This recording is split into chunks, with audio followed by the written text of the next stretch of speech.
Well, it's that time again.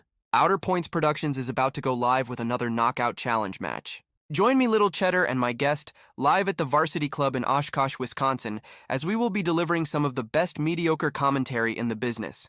Sit back, relax, and enjoy the match, and don't forget to jump in the chat and say hello. Please take the time to subscribe to our YouTube channel, hit that like button, and share it with all your friends. Thank you so much for tuning in. See you right after this word from our fabulous sponsors.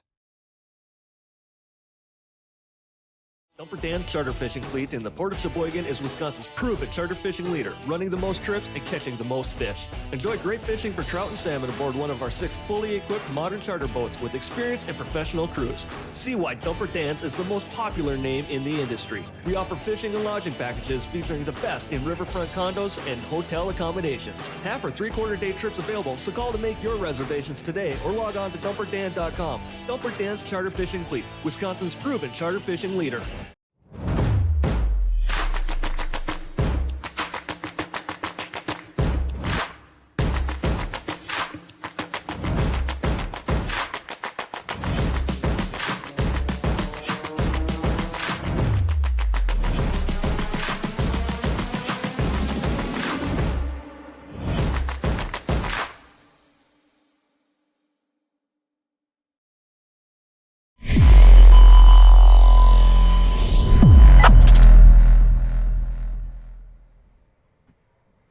Welcome, everyone, to the Knockout Challenge Studios, located here inside of the Varsity Club in Oshkosh, Wisconsin. That gentleman sitting right next to me is the sandbagger himself, Mr. Chris Green. Good evening, everybody. Welcome to the stream. Another exciting match for you guys to watch. Is it ever? We've got quarterfinals of 1.4, which is a $4.99 and under 64-player field. Started out, and we're down to the final 8. So this is exciting. They're guaranteed $575, win or lose. The reason we're going to get into that, the reason why this is such a huge match is the winner is guaranteed, I think it's $1,000 in the tournament, or one of the two, something like that. And then they're in the player auction money as well. So there is almost $2,000 on the line tonight, the difference between winning and losing. So huge match. So also, I'd like to apologize for we got a late start today, and it is 100% my fault because I was not prepared for, and I even told the players about it. When we get down to the final 8, we're doing the player spotlight. So, had to manufacture a couple of things and then get the guys in here to do their player spotlight. But I promise you are not going to be disappointed. So it was really a fun interview with both of the players. So it's going to be a fun night, win or lose, for each one of these guys. And you're going to find out why I said that when it comes to their player spotlight. So, without further ado, we're going to get out to the table, and we're going to get the leg started. Yeah. And as you can see, each one of the pockets still has a sponsor on them. So I'm going to let Chris explain to you what that is. That's our people giving away lots of money. Heck yeah. Yep. We have different donations for the different pockets. I believe it's $8 for the bottom, 9s for the middle, and yep, there's the sign, and 10s for the upper pockets. Oh, we're not doing the wheel. No, we're not doing the wheel. I'll go to the overhead view for the leg. But yeah, it's Pockets for a Purpose. We're raising money for the Ronald McDonald House to give to their charity and help people be able to, if they need it, to go to one of the hospitals with their kids, that they have a place to stay and not have to worry about racking up hotel bills and on top of medical bills and stuff. So, yeah, so each pocket has got a logo for one of our sponsors. We've got WPPS, Dumper Dan, Jayco Express, Vincent Didio, On the Hill Bar and Grill, and Jeremy West, who is a Diamonds table dealer. And it looks like Dan won the leg. So he'll start out with the first break. And because this is I believe this is a 625 and under match. No, I thought this was a 499 and under match. I don't know, I get confused on which ones we're doing. So I believe the races are wrong because I do believe this is a 499 and under match, so this should be winner break. These guys are 499 and under, correct? That is correct. Yep. Okay. So Mr. Cheddar needs to adjust the races for 8, 9, and 10 ball. He sure does. So yes, I am correct. It's a race to 4, 5, and 4. Yeah, this is for the 2.1, the 625 and under. And then it'll also be winter break. So good evening, everybody in the chat. Salsa Man, Nick, John Willicat. Ooh, looks like you may have 2 balls in the side pocket. Very nice. I think they're both solids, too. 1, 2, 3, 4, 5, 6. Yep, 2 solids in the side pocket. JJ cheering for Tommy. What's going on, JJ matey? John Klein, who loves Outer Points production, says, let's go, Dan. How you doing, John? Like I say, Nick Schmidt, Salsa Man, Randy Parlak, hello. Nick Sumnicht. Nick Sumnit's in here. Yeah, he's in this tournament. He is in the final 8. Nice. All right. Scoreboard should be adjusted. 4-5-4. Nice.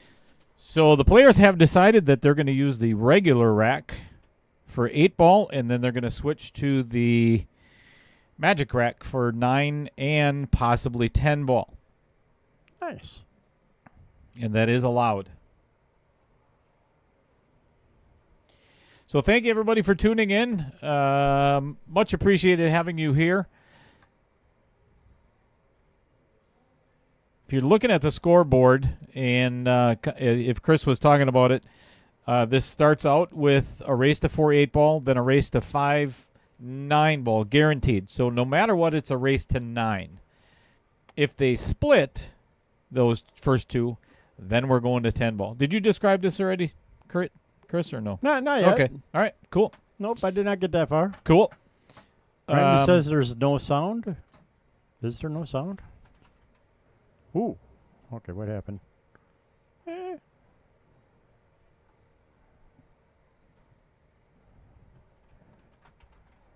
Jeff Seidel, how's it going? Randy Parlick, no sound. Where? Right? Turn the mute button off. Most viewers have that mute button. I mean, their thumb is on it, for most of the match. All right, Nick says he can hear us. We're good. All right, cool. This is one hell of a start for a 499 under tournament, and you can see why Mr. Vogel has made it to this point. Break and run right off the bat. Or no. Tom broke dry, right? And then... No. Dan won the leg. Oh, yeah. He My broke. bad. I'm Yeah, thinking a break and run. 2.1 is alternate break. Right. So That's why I was confused at first because the scoreboard was down. I'm like, wait, I thought this was 4, man. Well, we'll figure it out once Cheddar gets back in the booth and No, we verify. won't. But No, we won't. between the two of us, we'll figure out which tournament we're in. It's fun. And that's exactly it, too.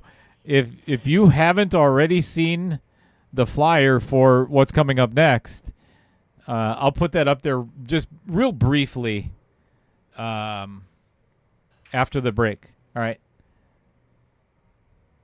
Nothing went in, so it's a completely dry break. So this is what's coming up next. And then there's a little bit of a surprise because there's going to be another tournament sign up along with it. So we've Interesting. But as I was explaining to Chris earlier, we've got 3 tournaments to finish right now. So I'm trying to juggle back and forth which ones are which. But we're into the quarterfinals and semifinals of all of them. So I'll put my schedule up there in just a little bit because it's packed.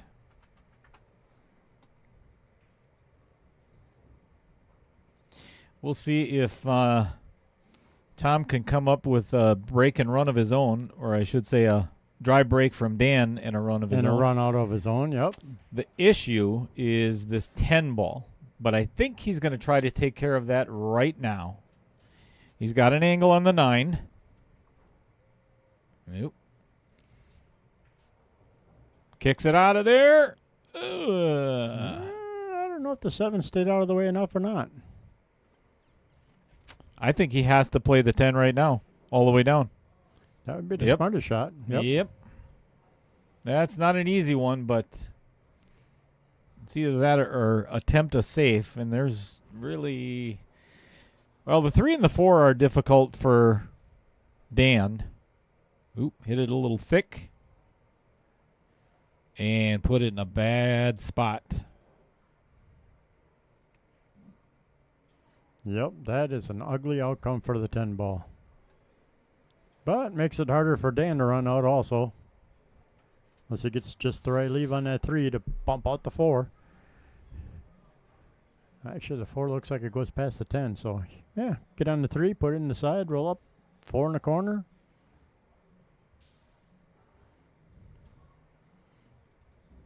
It's like I was just telling Chris before we started the stream, I couldn't wait for this match to get started because this is my time to actually relax.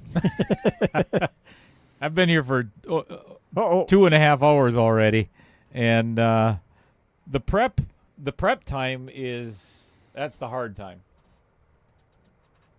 Mike Bonnell's in the house. Hello, Mike. Pete Beshta. Liked and shared as usual. Hopefully everybody else liked and shared. Uh-oh. Didn't want to hit that 12. That'll make this interesting. Yep.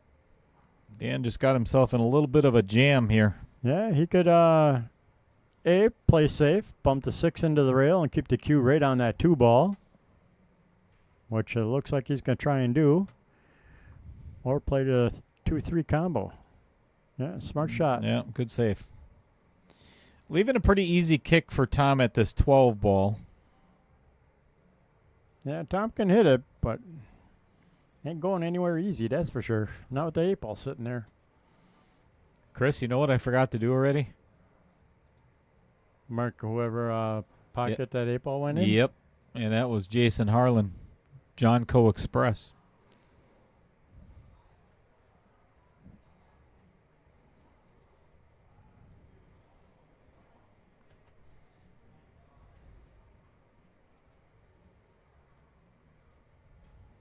Yeah, I was going to say nothing changed on our side, so yeah, if you can't see the table, that's on your side.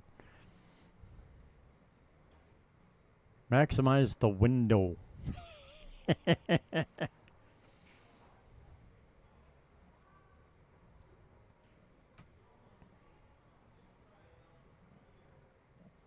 Now, we wait to set that up after we miss the first shot we want to do a replay on. Yeah, absolutely. That's standard procedure here. He's not lying, folks. You know that. But thanks for the reminder, but yeah, we don't do things in the right order. I mean, how long have you been watching this stream, Nick? Seriously? But yeah, we feel obligated to follow our protocols. There's no rules on my stream. Well, some people. Nice little bump there. Some people seem to think so anyway. What does Dan do with that 8 ball, though? Right? Might be able to follow it in. Always could try and follow in with the 3 ball. I like this idea. Nice shot. 4 in the same pocket. Wow. That was a beauty. That's almost worthy of a replay. Right? See if I captured it. I bet not. given exactly what Chris just got done saying. That would mean we'd have to be prepared. Ooh. Wow. I see what he was trying to do by punching it. He was hoping to hit the top rail and come back down to center of the table. So now it's a really tight bank or a really nasty cut. I'll Looks tell like you, he's going for the cut. Dan's on a mission here. Holy Yeah. cow.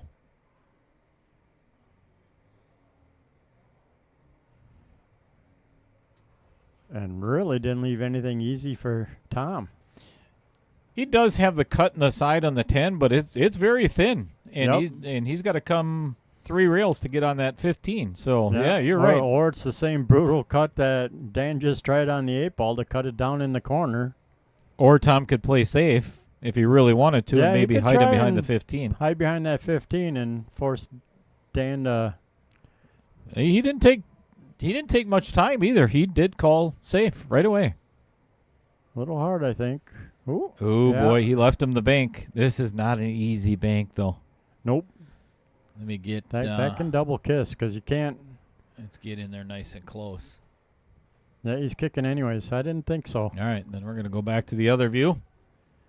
I was going to say, it looks He like better not change his mind again. I was going to say, it looks like he might have to masse just a little bit around that 15 to bank that 8.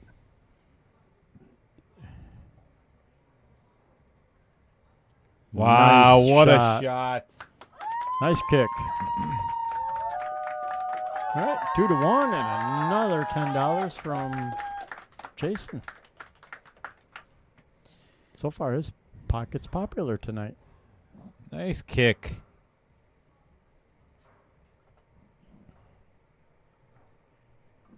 Of course, you're not going to get to see it, but... oh, there it is. There's the instant replay. Do we get to see it to the end? Right? Oh, look at there. Oh, that's Nice. wonderful. The There you go. Pockets for a purpose. That is the updated amount.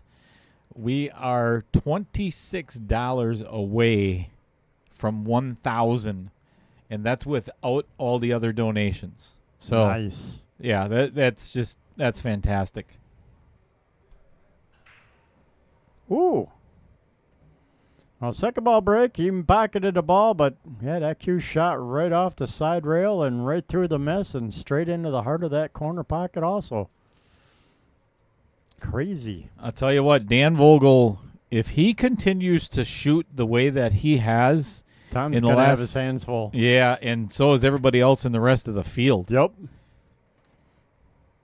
Yeah, he is definitely got his A game on right now. Thank you so much, everybody, for joining us. If you haven't already, we would love it if you share the stream. And it's a very simple way of doing that. Just hit the like button, subscribe, and then copy the link to Outer Points Productions, and then just send it to everybody that you know on your phone. All of them. Everyone. I'm, All of them. I'm actually kind of surprised at Tom taking stripes. I think the solids looked a little better for a run out. Yeah, the 3 is in not the easiest spot, but yeah, I think you're right, Chris. I think I the think I would have started with stripes- the 3. Yeah, the stripes would have been... Or even close on the 1, get it past that 13, and then the 3, and then from there it wasn't too bad. Because then you could take in the 6 in the side and broke up the 2, 5, 9, and 4. Nice bank. Oh, very nice bank. Do it again. But then what after that? Yeah, I don't know if he can... I don't know if he can do that again. This 2 might come into play. Maybe not.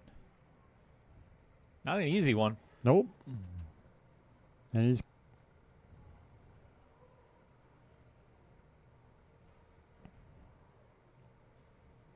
Okay, Chad Johnson and Fred Renner, stop talking about food on my stream.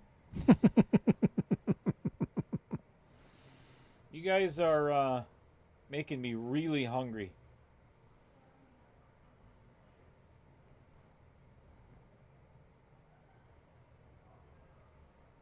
Sean Gretzinger, how are you this evening? Pete Beshta, thank you for the like and the share, as always. Oh, I missed Sean in the stream jumping names up. Hello, Sean.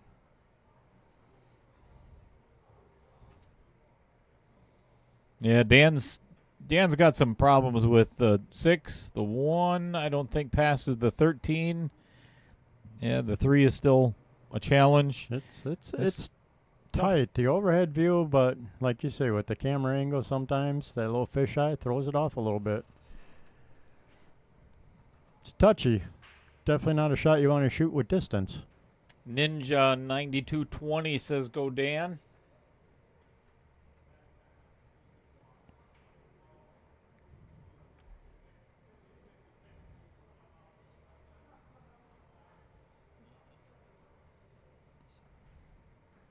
Maribeth Vogel. Maribeth, are you Dan's wife? He may or may not have talked about you during the player spotlight. So what we're going to do is after the set of 8-ball, because I want to make sure that, Whoops. I want to make sure that both players get their player spotlight aired on the live stream. That's the whole entire reason for doing that. So as soon as the set of 8-ball is done, I'm going to have the players take a break. And then we're going to do, they're both about 10 minutes long, 10, 11 minutes, something like that. But you really want to listen to these guys. It comes from the heart. So we'll play Dan's first. All right, this is the key shot here. She says, proudly married to Dan. Not just married, but proudly married. Like it.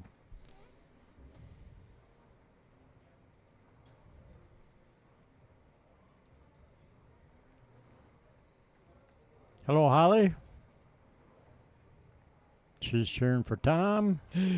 Ooh, whoopsie. Oh. I'll tell you what, he didn't leave Dan with much to shoot at here. Nope, nothing easy. Thin cut on the 1, but the cue ball is going to be a little loose. Could play safe, bank to 3, and put the cue against the 1. Oh, I think that's what he could try and do off the 6. Play safe. Little, I was gonna say. Smart shot. Yep. Very smart shot.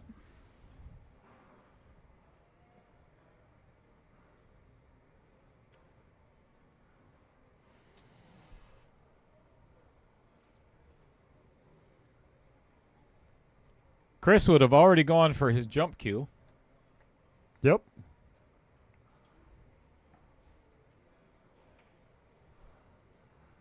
Oh, that's a brutal outcome. That's naughty. 1-3-6-8.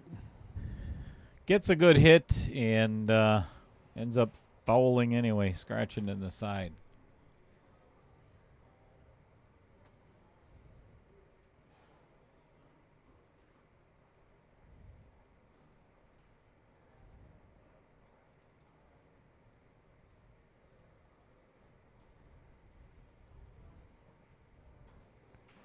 Yeah, this is pretty basic here. Yep. Almost a stop shot on both. All 3.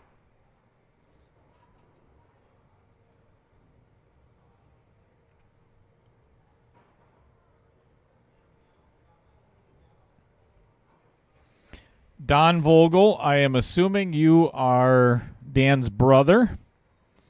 He may or may not have mentioned you in the player spotlight as well. Nice. Or he did mention that you're probably going to be watching. How you doing, Holly?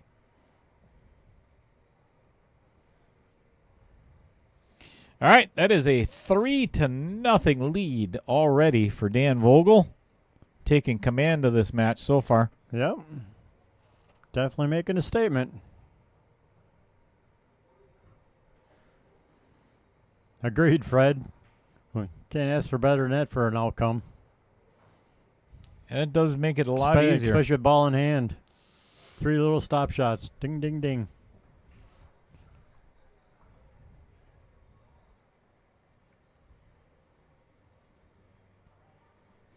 So this is what I was talking about before. If you want to take a picture of this or rewind it later on, but this is what the rest of this week looks like. Not going to be another stream until Sunday, and that's going to be the second of the Scotch doubles.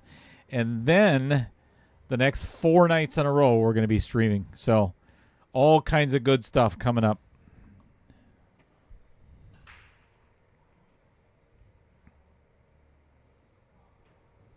Successful break.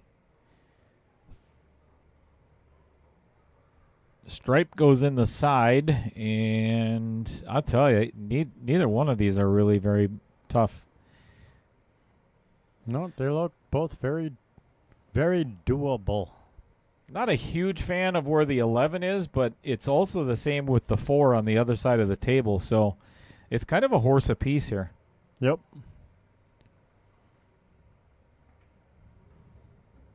Ooh. Yeah, I think he might have made it just a little bit more difficult. Plan B. Does anybody know where that term came from by chance? A horse apiece. It's one of the stupid things that goes on in my head when. Actually, no, I don't know that one. Where it came from. Does anybody know that? And I'm sure somebody's going to Google it, which is fine. But where does that horse apiece come from?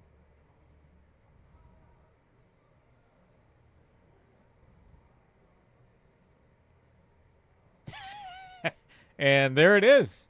Dan's brother says he should mention me. I taught him everything. That's what he said you would say.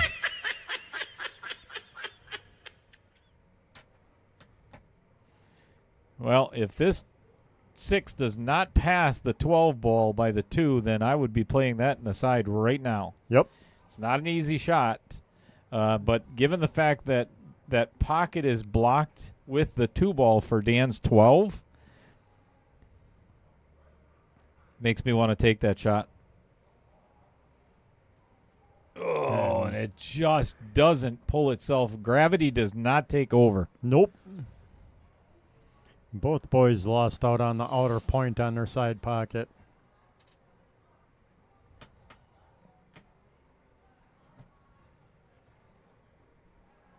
What's going on, Peyton Foltz? Second time I talked to you today. Why do you torture me like this?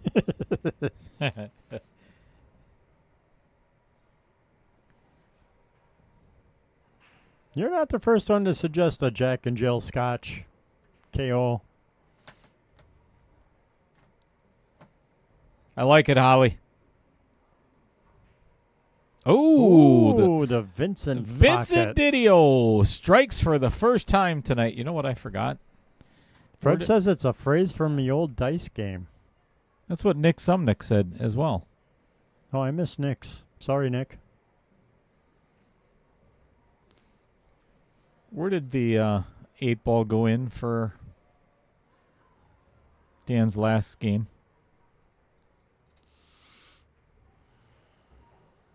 Good question. Right? You can look for it on there.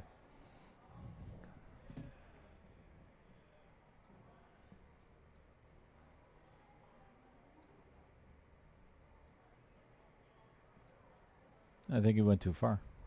Maybe not.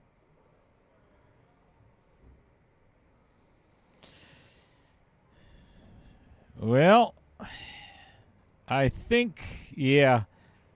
I like this choice by Tom. Taking the 3, and it's not an easy shot, but the 3-7 combo leaves, yeah, I like that shot because it leaves the 2 in front of that pocket for the 12. The side pocket up here. That's right, because he did the stop shot and across. Yes. Okay, thank you. Thanks, Fred. Thanks, Todd. Back to live. Ooh, missed the combo. So that's another $9 from Mr. Dumperdan. No, Nick, you're not chopped liver, but, you know, you got to talk to the ladies first. Sorry. I hate chopped liver. Do you like any kind of? I don't like. I don't like any kind of liver. liver. Yeah, no. Hey, The one or two there times we I go. had it, it always seemed to taste very gritty, sandy gritty to me. I'm like, Tastes yuck. tastes like butt. I don't. Never mind. Just sometimes I really wish I would just stop talking, or let my filter catch up to my brain. Right? No, I don't know what butt tastes like. I'm Are sure you there's sure? all What kind kind. of what here kind we of go. kinky things are Here you we doing go. with the wife? Yeah. There we go. All right. This is the shot for Mr. Lemere. Got to make this one and get good on the 8 ball. Or he's in a spot of bother. Oh, very nicely done. Very nicely done. And an opportunity to have Jason Harlan give up another $10 coming right at you, folks. Let's make it a good match. Love it. There we go. That is a great out by Tom Lemere. And I apologize for... All right, let me move that over there first. I'm going to give Chris a sponsor spotlight to read.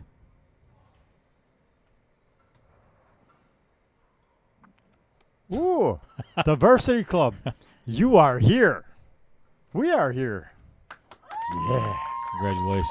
Thanks. That's probably one of the most well-read sponsor spotlights so far to date. Great pool, great atmosphere, great prices on food, good food. Can't beat the Varsity Club. Good drink prices. All around, very awesome place. He's not biased at all. No, not at all.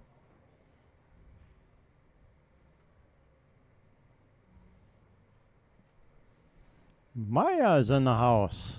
What's going on, Mr. Hoekstra? All right, 3-1. As Tom Lemere road racks himself. He dropped the ball in the corner. Yeah, there's a couple that came out of there afterwards. I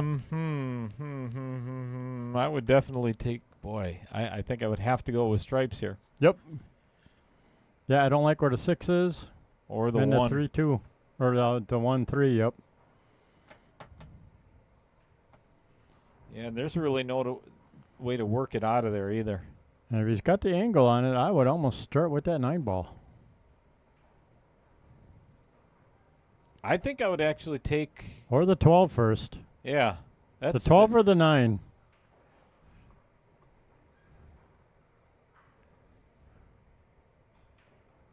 Oh, got a hold of that draw shot. Wow. Holy smokes! Going Yeah, kid, downtown. You really laid into that one. Yep. There's a pro stroke for you. Going after the 14. Like it. Pooped liver. What in the hell is pooped liver? What is wrong with you guys? Oh, Maya says he's playing Yeah, league Nick and summed watching great commentary. You're watching great commentary. Maya, how many beers have you had tonight? And yeah, you must be watching a different. Hey, wait a second.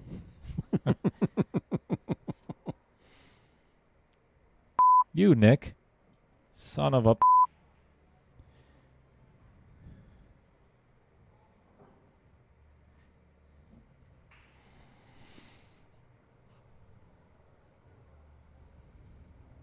There, Derek Sitzman calls him out on it. That's good because I didn't want to have.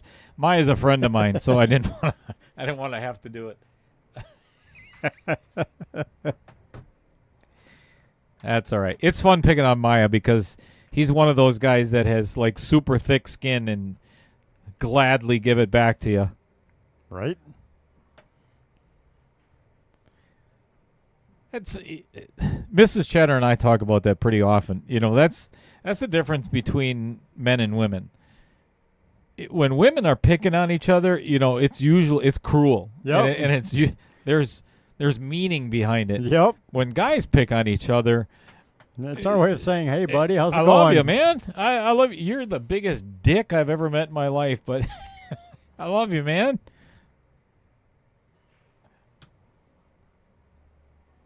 Maya claims he's only drinking iced tea. With what in it? I was going to say Long Island iced teas. Oh, that better travel a little bit. Oh, that's very nice. This is a really good opportunity for Tom to get another game back here. Yep. He's got to avoid the 2 and 6 ball, and did not. He caught the 2 right away, which is going to be very detrimental to him getting out.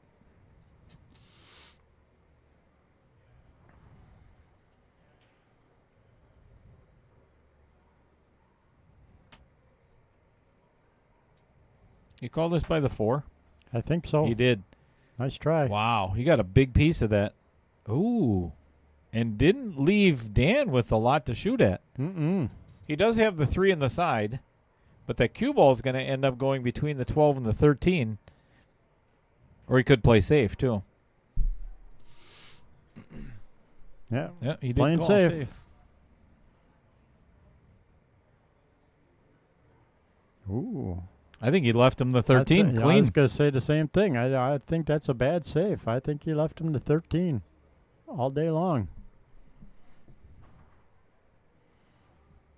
And can definitely put enough top on that to miss the scratch in the side pocket, I believe. We'll find out.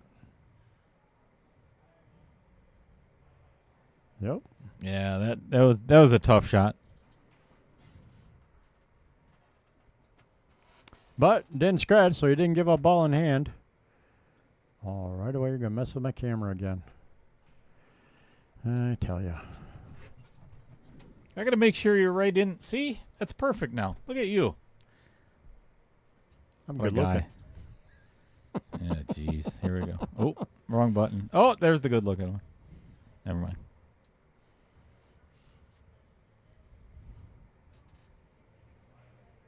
It's not a beauty contest, Chris. It's a pool tournament. Right? We'd both lose anyway. Right?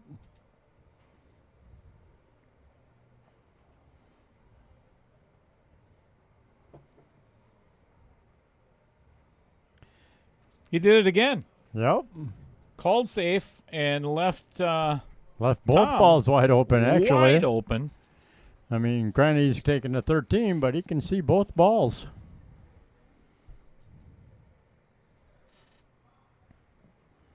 Mary Hilgers saying, let's go, Dan. Oh, no. Left himself right on top of the 12. Whew. This is tough. Ouch. Yeah. This is brutally tough. I think he probably either has to bank it in the upper right or try to play a safe. Oh, he's going to kick it in. At it. I like this shot, actually. Let's go to the overhead and get the instant replay ready. Oh, it drills it. And gets on top of the 8. That's just wrong. That is wrong.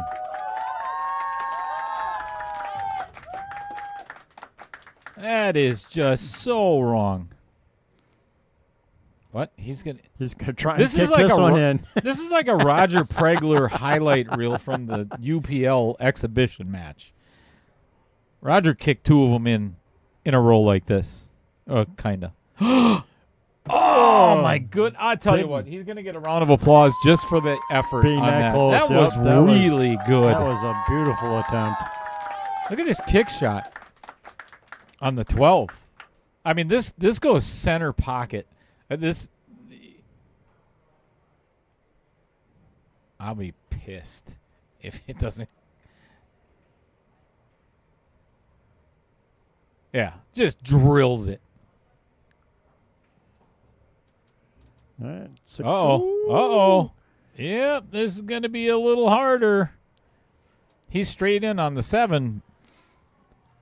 But it's the Vincent pocket. It's the Vincent pocket, and it's 6 feet away. And it just cost him a game and cost Dumper Dan another $9. Wow, that was sadistic, Chris. All We've right. got a match. 2-3. Tom's No, catching up. it's 3-2. 3-2. 2-3. $90 for Dumper Dan is the total. And here we go.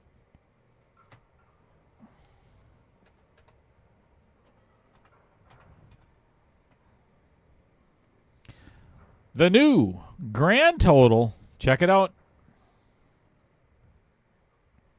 Yeah. $1,002. Woohoo! Jason Harlan at $80. Vincent Didio at $100. These are all very rounded numbers here. Dan Welch at $90. Todd Holzer screws it up with $72. Andy Kuntz sitting right outside the booth right now. That was very honest. Yep. I'm going to show you what just happened. This is the sportsmanship that I'm talking about. So I wish I could rewind it, but you wouldn't be able to see it anyway, no matter what. Tom just asked Dan, aren't you on 3? Don't you have 3 games right now? And Tom, yes, thank you very much. So I don't know if you've seen that on the little window up on the. So, yeah, Tom adjusted Dan's score chip along with moving his to make the score correct at 3-2. Integrity, it's called. Honesty.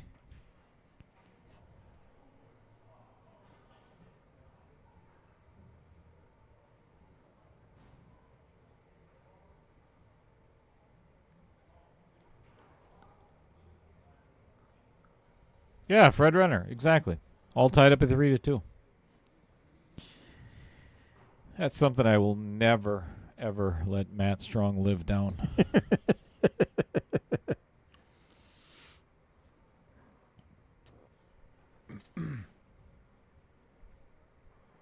Yeah, I was going to say, I'm thinking Dan's going to take the 1 from here and try and get underneath for that 4 ball. Uh-oh. Tried to kick Now the he's in 13 out of the trouble. way. Yeah.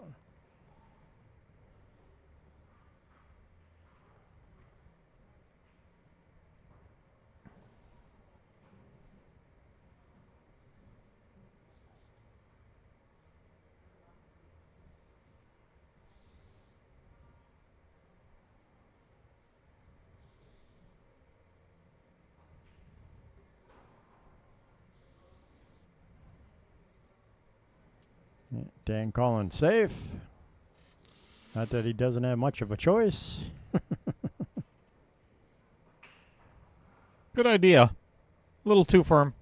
Ended up leaving Tom the 11 ball.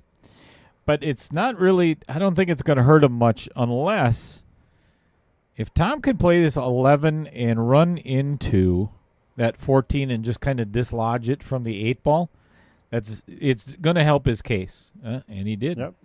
Now he has to figure out the 9. 5-13. Yeah. Yeah. 15-13. I like that. Yeah, because he could just kind of push this forward and play the 12 on the side next if he pockets that 13. Just a bit outside.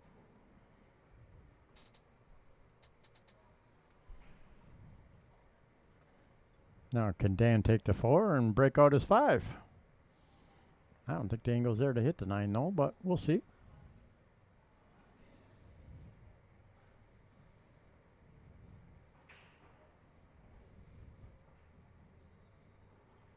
Ooh. Buries his 8 ball. Yeah, 8's in a bad spot for Dan right now. Good spot for Tom. Yep. I'm thinking time to play safe. How fun would this be, Chris, if Dan wins the first 3, Tom wins the next 3, and we go hill in on the 8 first. ball for the first set. Yeah. I know Mrs. Vogel does not care to see that. That's because she's biased. Yeah.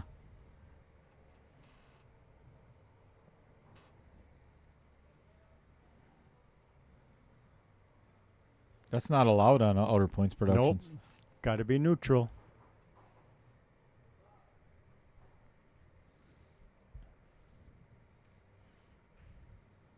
Ooh. He didn't leave Tom a whole lot either here. Nope.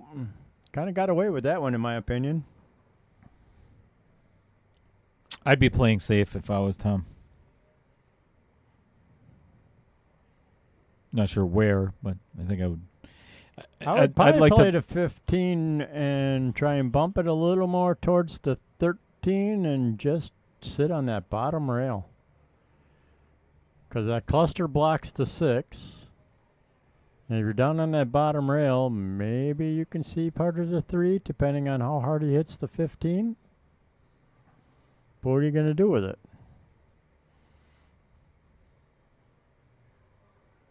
I think I would probably try to get that 14, 10, 12 broken apart. Broken up a little bit? Yeah, just a little bit.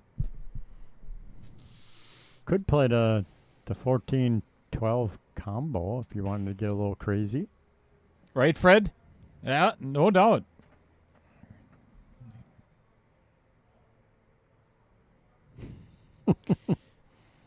Mrs. Vogel should be cheering for a shootout. Right? He called that? I don't know. He did. That's why he's shooting again. He called that combo. What in... Wait a second. Was that a combo? Yeah. Watch this shot. Yeah, he's going to hit the 14 and back cut the 10 up in the corner.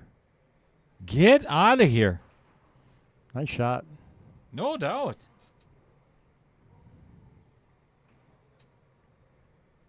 Comes up way short on the bank.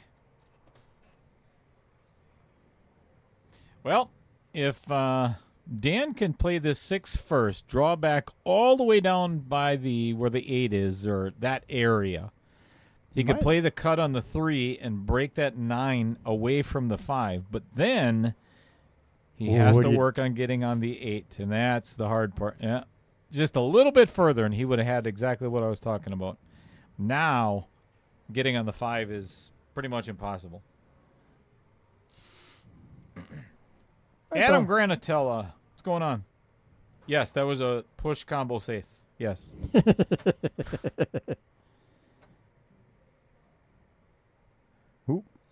Whoopsie. Foul.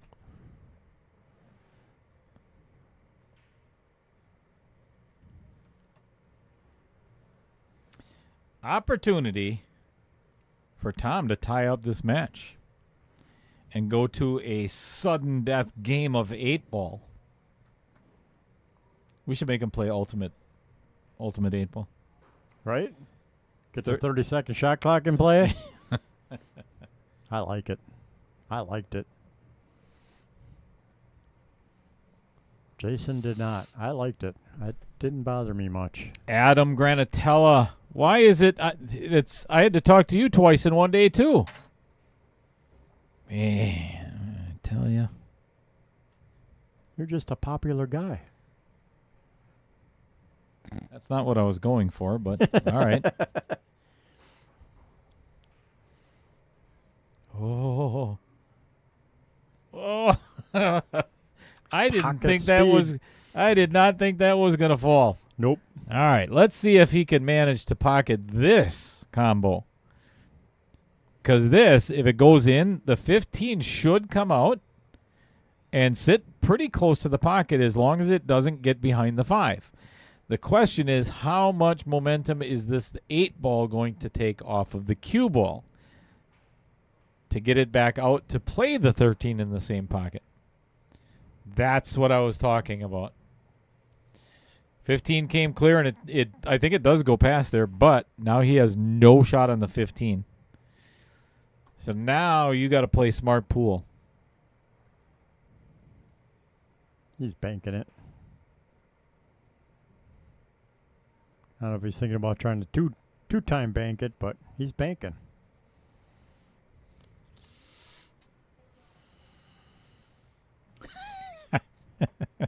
Oh, look at that. Adam says you can start charging him if he talks to you a third time today. No, he said he'll start charging. Oh, no. That's brutal. That that may end up costing him this first set. Yep.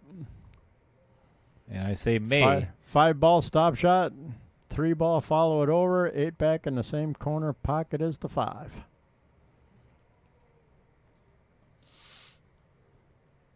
I like Tom's aggressive style, but you have to know when. Right, you still got to play smart sometimes. Yeah, and just play the patience. Yeah, I don't think that was the right shot there at that moment. Nope, I think a little bit of a draw shot, get down by that 8 ball. A little safety. Yep. All right, for set number 1, and then we are going to go to the first player spotlight. 4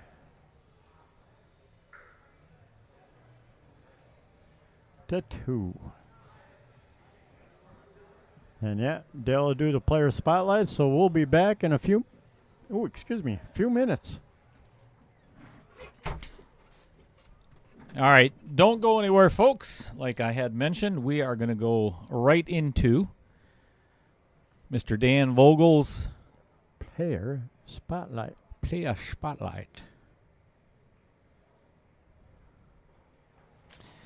Hello, everyone, and welcome to the player spotlight of Mr. Dan Vogel. Dan, pleasure to have you here in the booth with me. And how do you think you're playing right now? I am playing very well. I feel Are you? I'm playing confident, and I'm going to see what happens tonight. That's the dumbest question I usually ask everybody in the beginning. It's, you have no idea how you're playing. So, again, this is the player spotlight of Dan Vogel. We've got a couple of questions that he previously answered, and we're going to have him talk about it. Tell us a little bit about yourself. Who is Dan Vogel? Dan Vogel is just a cool guy. 65 years old, from Wisconsin Rapids. Been playing pool. I really got serious when I was in my 20s in pool, but then life happened, and 35 years went by, and when I retired, I started playing again. So I've been playing seriously with this BCA stuff. I didn't even know what it was when I got back into it, and it took me a long time to even win a game until I learned how to play a little defense. So let's go back real quick, and I'll put this back up there in just a second. So let's go back to what you had said before when you filled this out, that you took 30 years off. So you played for a couple of years and then took 30 years off? Yeah. So you didn't play at all. Is there I played, games here and there, but nothing seriously. Until about 10 years ago, I joined leagues again, regular 8-ball leagues, and then found out about the BCA and got involved with that. So I really once I retired, I just really buckled down and started to learn the game a little bit better. So in those 30 years, I guess my question would be was it you got married, had kids, and that it was more important being a dad, a father, a husband than playing pool? I got 2 great kids, a great wife, been married for 42 years. Which is kind of unheard of nowadays. So just loving life right now. And he was not paid to say that. So just so you know. Is your wife going to be watching the match tonight? Yeah, I would hope so. What's her name? Mary Beth. Mary Beth. All right. So let's get back to that graphic just a second.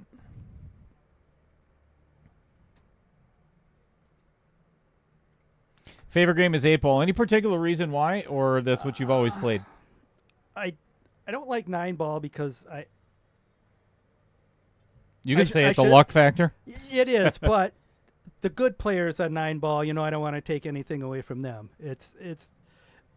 And at our level, you'll see guys just let it rip, and something will go in, and nothing pisses me off more than something like that. The 9. But the 10-ball, I don't mind 10-ball. I don't play it a lot. In fact, I hardly played it at all until I joined this tournament here.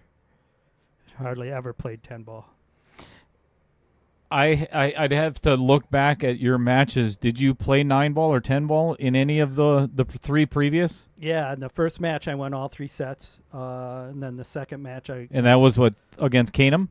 Canham, yeah. Yep. He's a great shot too. Mm-hmm. It's unfortunately we got tied up together in the first match because I think he probably would have been near the end here He's a I'm sure he's going to be glad to hear that tonight. great player.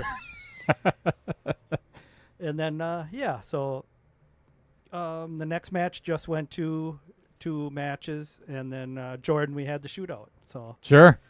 But I was sweating pretty bad in that one when I was down 3-0 in 10 ball, and I there's no reason why I should be here today. And it's so funny because that Chris and I Chris was commentating that night, and it was so much fun because it was the first shootout that we've had on the stream, and it was so exciting. But you could see from here how nervous both of you guys were. Oh yeah, it was but intense. It's so understandable.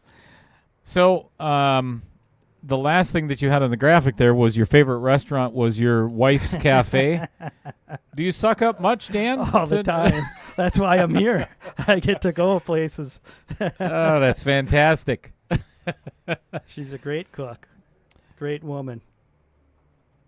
So what got you to playing pool in the first time you said you played in your 20s, right? Yeah, just back in the day, I grew up in the Auburndale area and went to school there, and a friend of mine's father had a bar, and we just started playing on the 9-foot tables, and joined the league, played intensely for 10 years.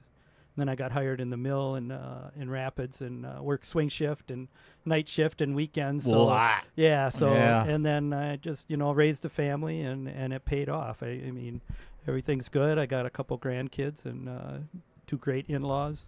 So it's all good in Dan's world. I hope so. Well, I'm really glad to hear that, actually, Dan, because prior to this, we were just talking about you're 65, and what happened about 6 months ago? Well, I had a heart attack in October, so all right, that was a wake-up call. But changed my diet, changed my habits a little bit, and everything's looking good now.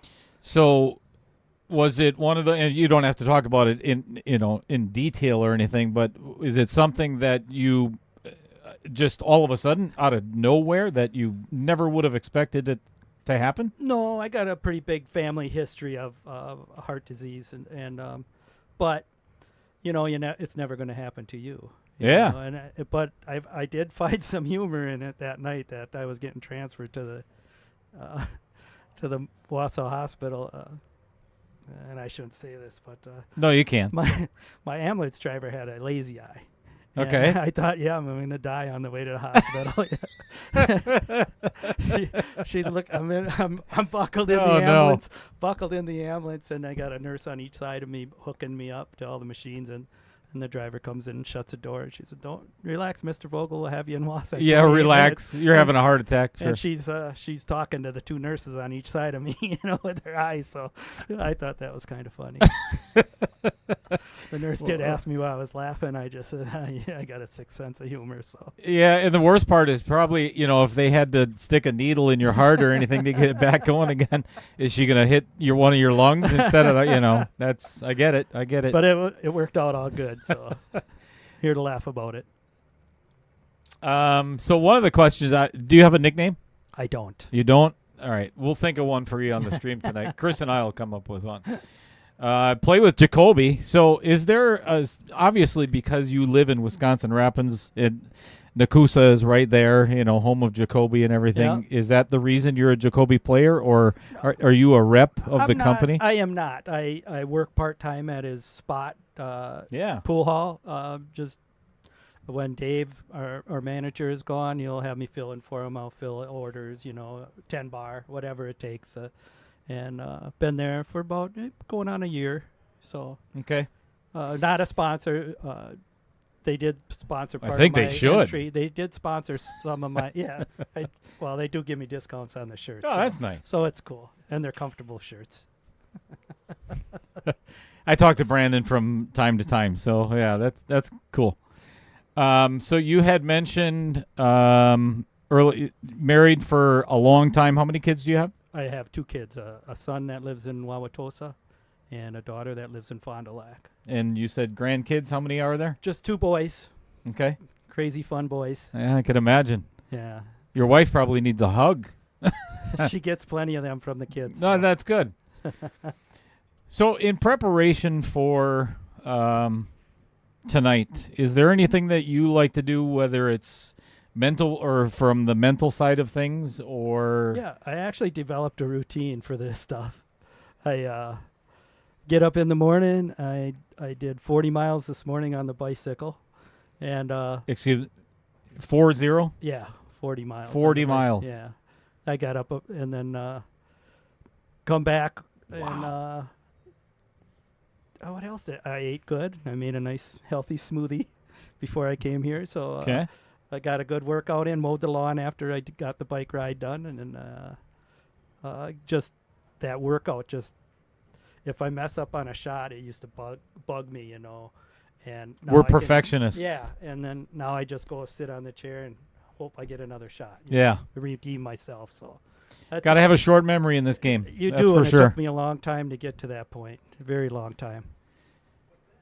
So, do you have a favorite moment out of the KO series? Was it the shootout, or is there something else that really stands out in your mind?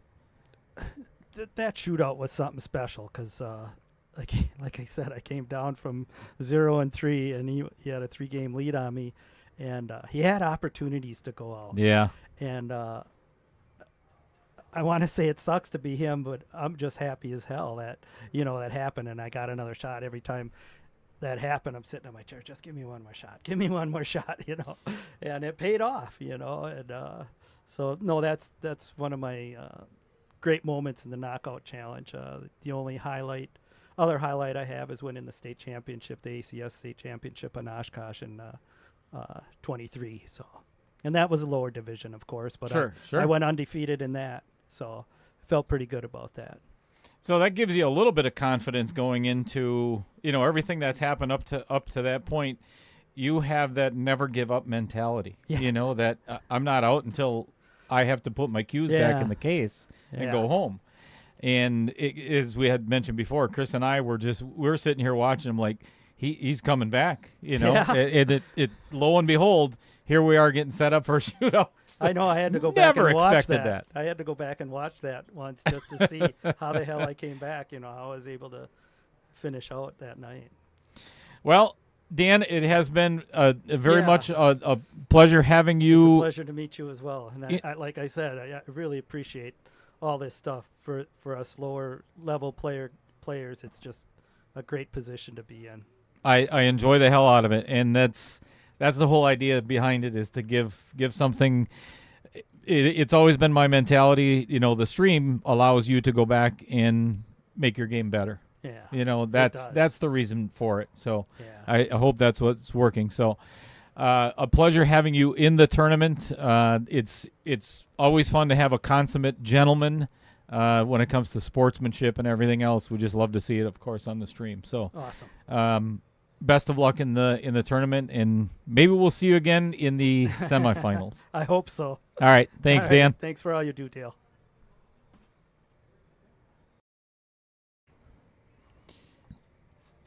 Welcome back, everybody, and thank you for tuning in to the player spotlight of Mr. Dan Vogel.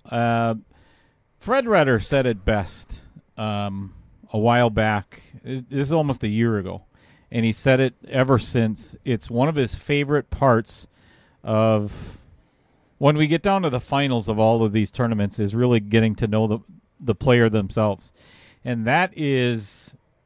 It literally is a treat for me having these girls. There's going to be 2 ladies in the booth with me, just getting to know who they are away from the pool table, their life and kids and everything else. So I hope you enjoyed that. There's 7 more to come. So players are back and ready to go. And we're so ready we to go. are going to get started with some 9-ball.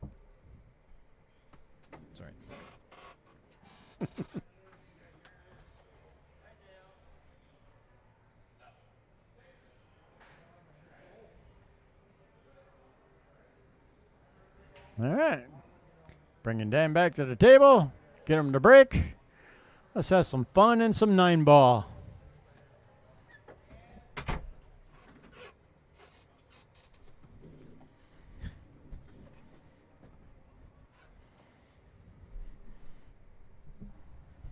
All right, let's play some 9-ball. Yeah. Race to 5, and that cue ball Ouch. was destined for that side pocket. Uh-oh. Look at this. This could be a quick rack. This should be a very quick.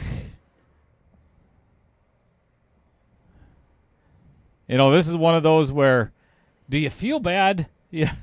Right? Do you feel bad or?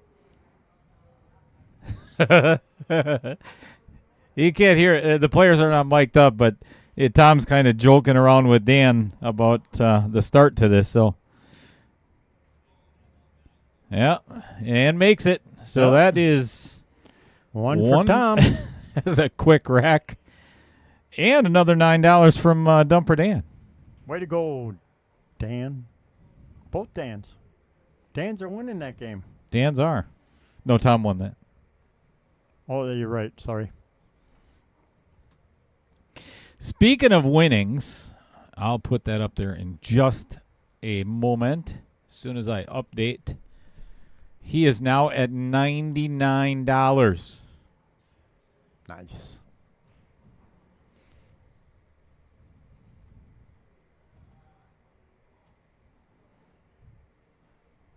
That should put us at what? 1,010? 1,011? $1,011? 1,019. Ooh. Oh, yeah, I missed one. All right. Here's the cash I was talking about.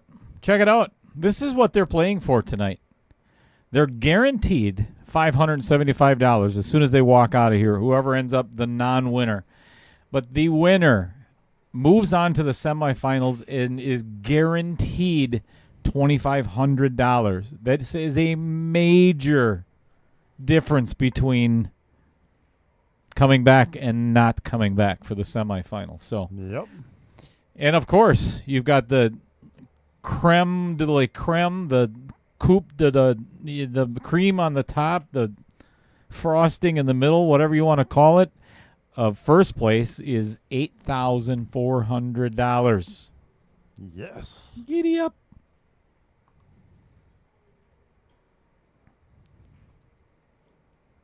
Ooh.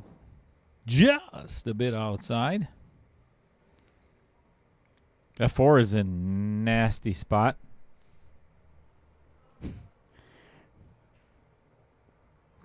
Sean Wilkes says that's why Dan doesn't like 9-ball. Exactly. Jolene LaChance or LaChance. Peyton Fultz, yeah, no doubt.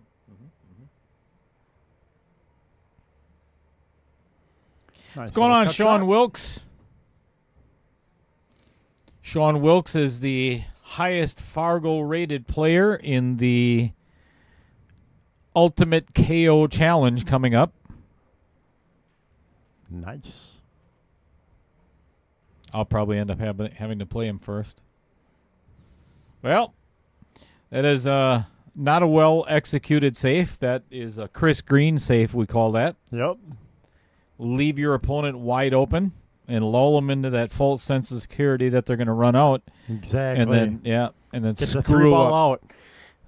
That's the way I like to play my Oh, and he 9-ball. banks it. Ooh, nice bank. You sure this guy's a $4.99? Are you kidding me? Who does that? That's what he claims. 5 in the side and come all the way across for the... Oh, right up until you bumped that 8-ball. Whoopsie. That was a good-looking shot up until Yes, it that was. moment. But it's better than going in the side.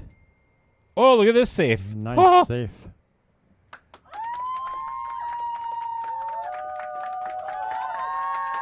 Look at this kick safe.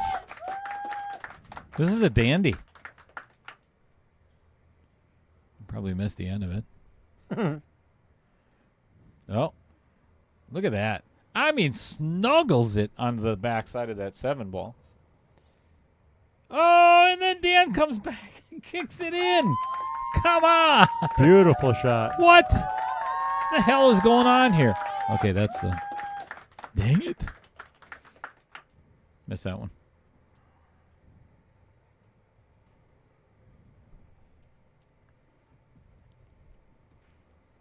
Oh, we missed that one kind of bad, though. Ooh. Not an easy 7-ball shot. This is what I was talking about before. You don't want to be too aggressive.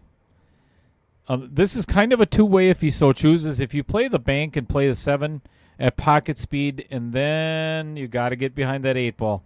Yeah, needed to hit it harder and make sure you get behind the 8. I think he did the right thing. Just came up a little cheddar. What's going on, Steve Kilberg? Also one of the competitors signed up for the Ultimate KO Challenge. Yeah, that one's going to catch the rail. Chad Powell tuning in from sunny Florida. It's the sunny place for shady people. Right, Chad? Am I right? Am I right? Not saying you're one of them. Oh, my goodness. Where is this thing going? Holy smokes. That, wow. I think that cue ball went 11 rails, I think. It definitely went for a ride, that's for sure. Yeah, watch that over there. Let's count it out. Rail 1, first, 2, 3, 4, 5. 5. That's a lot of rails for a cue ball. On a mission.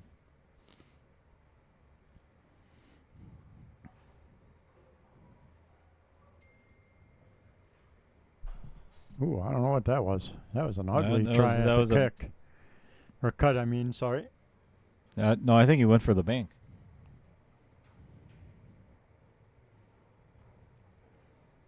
Chad cheering on Dano from Hawaii 5-0. Nice shot. Good lead. Good shape.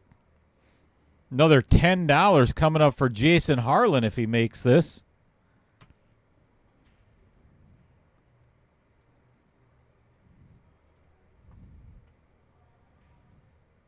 Ugh, center pocket. Perfect. The old stripe right down the middle. That brings Jason Harlan's total to $90. And the grand total, $10.29. we'll just put that right out there.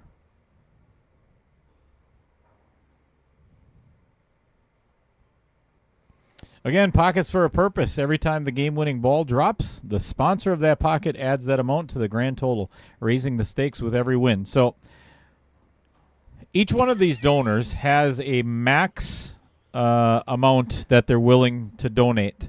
And then after that, another sponsor steps in.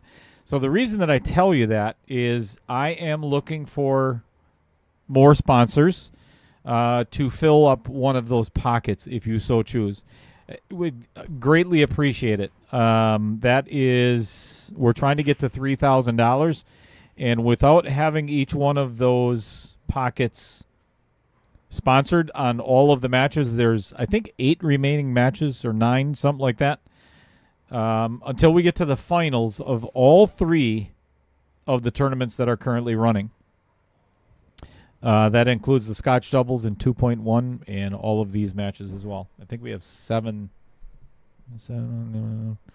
might 11 matches left, 10 matches, some more. Anyway, send me a message. Even if you wanted to go up to $50 or whatever the case may be, or you just wanted to make a donation to Ronald McDonald House for the fundraiser itself, we can do that too.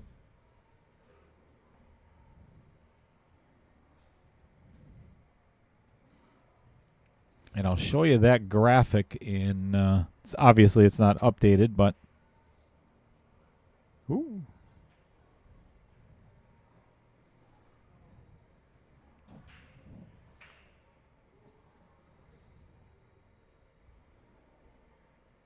Tristan from Northern Ireland cheering on Dan. What? We have a viewer from Ireland. Look at that. All right. Nice. Thanks for tuning in. Yes.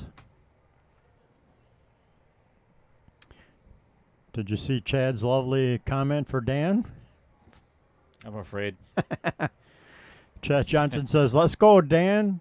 Just like playing John Klein at the spot. Easy money." And then John responds to Mm-hmm. You, Dan. Or damn you, Chad. Sun drop. The beverage of all mediocre commentators worldwide. Yes. Ooh, nice hit. Good hit. Nice. Ooh, I thought and he could safe. scratch for a second. Yep, but yeah, it stayed on table. Nice. Nice hit. Good save.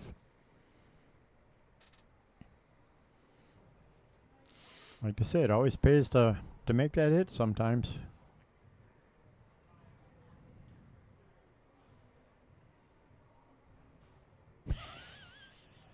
Yeah, boy.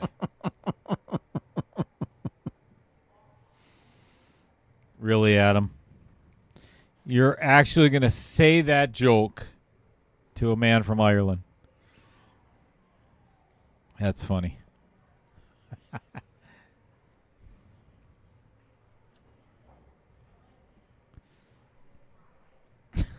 Patio furniture. That is so wrong. But funny. Yeah, have you ever known Adam to be? I mean, he's not right in the head in the first place. You know.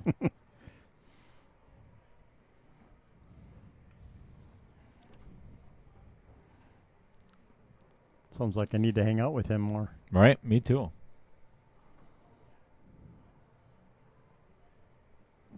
Mike Bonnell. It is 100% 8 ball. There's no 9 ball, no 10 ball. It is the best 2 out of 3 sets of ultimate 8 ball, which means, you know what? I'll describe that after this game, because I'm going to be very specific about a couple of things. And it's almost full. So I've had several people message me when we started the stream that they wanted to get in it from today's post. So really good shot by Dan. Oh, we owe Dan a score, by the way. Oh, we do. Thank you, Todd. That is another win for Ronald McDonald House and Vincent Didio. Yes. So that gives Dan 2. Sorry about that, everybody. We're just trying to make sure you people in the chat are paying attention.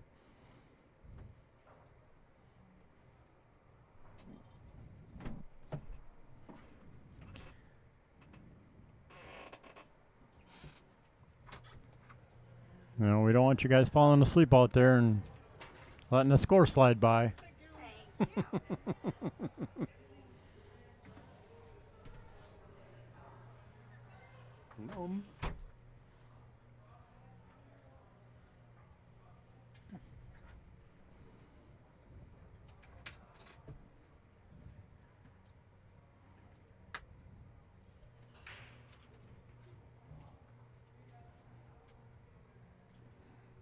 Well, made a ball in the break, but unfortunately got hooked behind the 9 ball.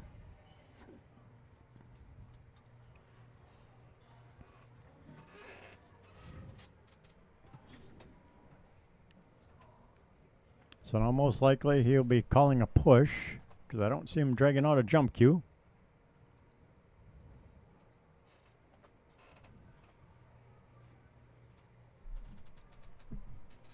And somebody will be dragging out a jump cue. Yep, and it's going to be Dan, because I don't think Tom is going to take this one back.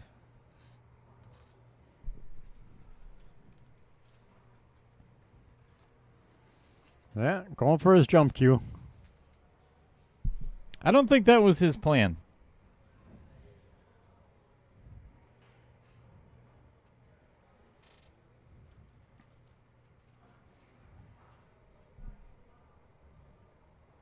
Oh, how does it go?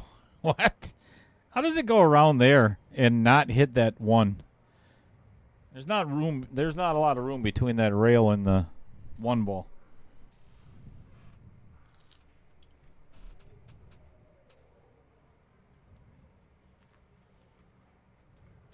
Yeah, you'd think he would have nicked the backside of it at that, but nope, snuck right past it.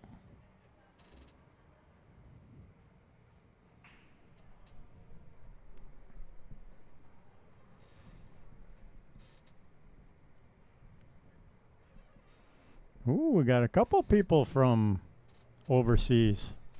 Zach Yunsen. It's Super Dan Vogel's world. We're all living in it.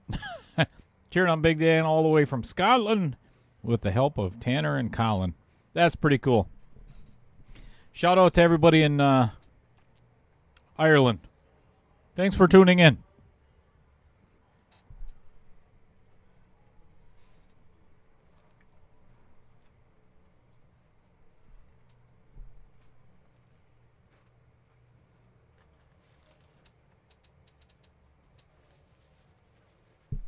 Hard to get back down to the 4 from here. Unless you're Dan Vogel. What the hell? I just got to stop talking. Beautiful shot. Perfect leave on the 4.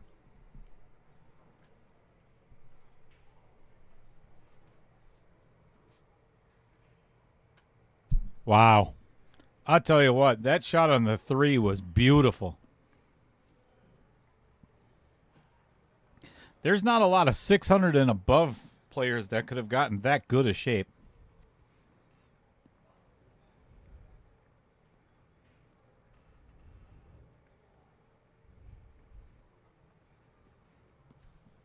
So,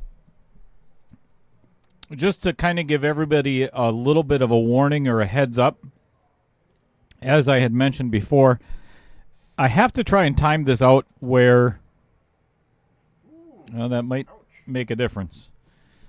I don't want either player to be... Yeah, I do these player spotlights for a reason, and I don't want to leave either player out of not getting their time on it as well. So if this score does get to like 4-1 or 4-2, something like that, where it's getting very close to... if Dan ends up winning both of them, obviously we're not going to be able to do Tom's player spotlight, so that's really not fair. So if it does end up happening, then I'm going to kind of cut off 9-ball for 10 minutes, let them take a break, and then we'll do his player spotlight as well. But we're not going to worry about that just yet because Tom just tied it up at 2 apiece. And that went in the Jeremy West pocket. So that adds another $8 to the total.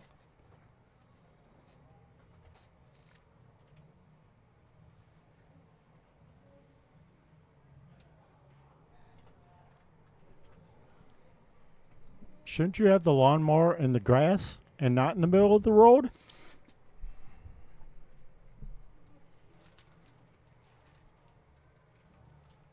I mean, I could be wrong.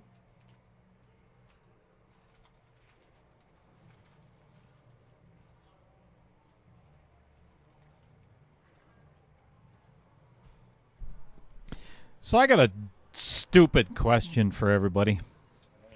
When when you order, whether it's fast food or if you're at a sit-down restaurant or whatever, and you order any kind of sandwich that has condiments on it, okay? I'm asking this for a very specific reason. Say you order a cheeseburger. Do you want your condiments, whether it be pickles, onions, lettuce, mayo, whatever, on the top of the burger so it's touching the top bun, or underneath the burger against the bottom bun? Or does it really matter to you?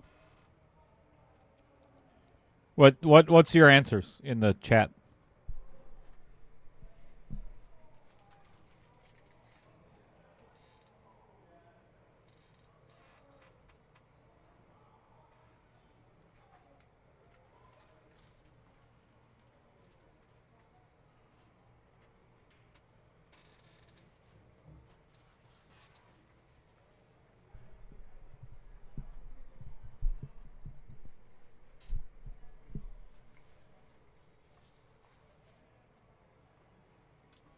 Everybody's going with the top so far. I'll tell you what. I've never been happier with the chat than I am right now because I often wonder whether I'm going mental. If I'm going nuts. Whether I'm OCD or whatever the case may be, I hate it. Okay, my favorite fast food restaurant is Chick-fil-A. Love Chick-fil-A. But they put the pickles on the bottom underneath the chicken. It's like they're hiding them, and it just, it drives me insane. So I have to take the pickles off the bottom and put them on top, and I have to order extra pickles. And I have to put them on top of the chicken, otherwise I can't eat it.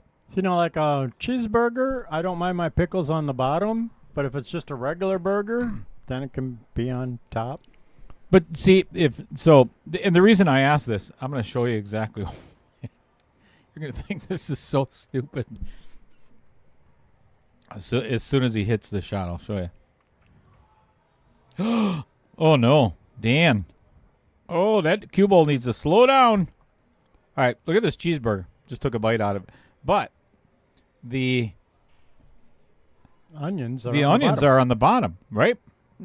So now every time I take a bite out of it, the freaking onions fall out because they're not stuck to the cheese that's on the top. That's my point of the whole thing. I'm sorry for wasting your time, everybody. What a great shot. See, Baby Cheddar says she likes her condiments on the bottom. That way she can taste them first. Well, there's something wrong with her. Yeah. I already know what her comment's going to be. Yeah, it's my dad. And she's not wrong. He's going to bank this. Cue ball's going to come 3 rails and get perfect shape on the 9 ball.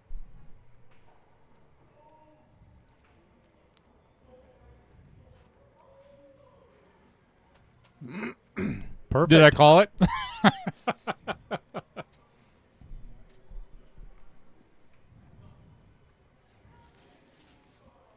Tom Lemere takes the lead for the first time in this match.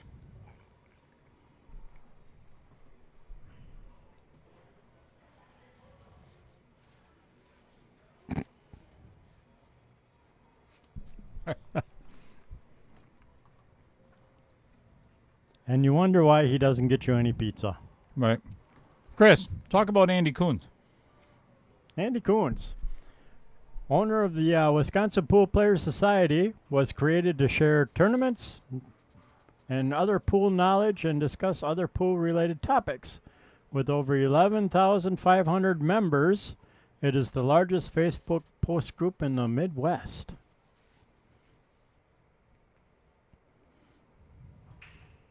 And growing.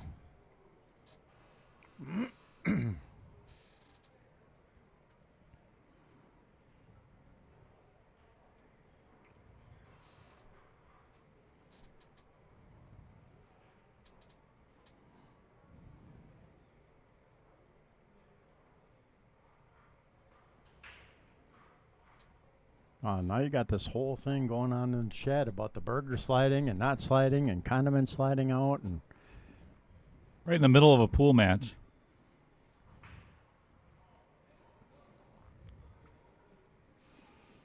Turned a night of cooking with cheddar into a pool match. right. I always wanted to open my own restaurant, but somebody else stole the cheddar's name. Idiot.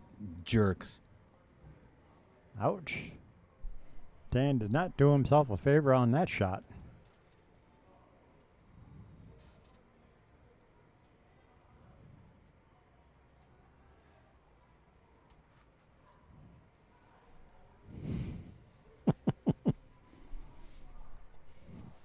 Adam says the pool match can wait. This is important.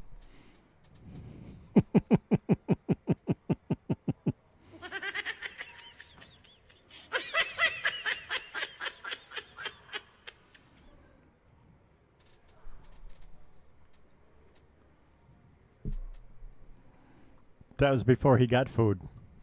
He's got food now, so you can talk about it because he's eating and getting his tummy full. True story.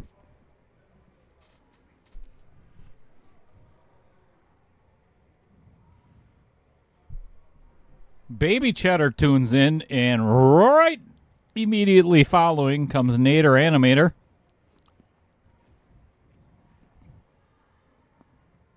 Daughter and son hanging out with Mrs. Cheddar at home. I think String Cheese is there too. She ain't watching though. I don't blame her. What's going on, kids?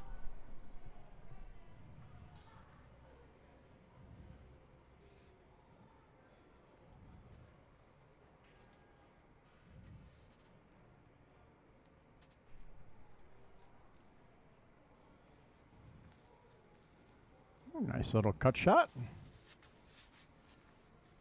Gets a leave on the 3.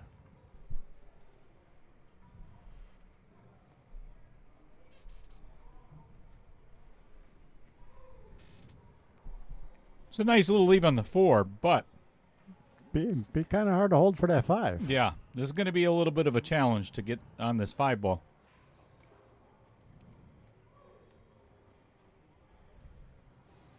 I think he's going to play that 5-6 combo. Look at this. I think they'll line up.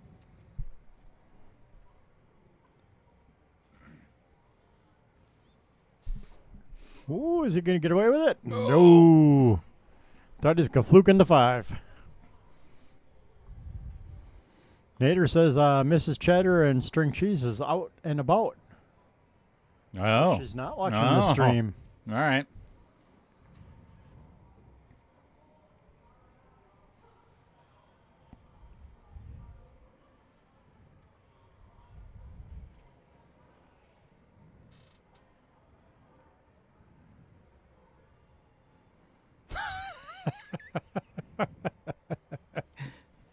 This is for Tristy. Oh, jeepers.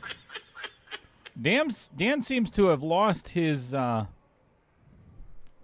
stroke once we started 9 ball. Yeah, he needs to settle back in.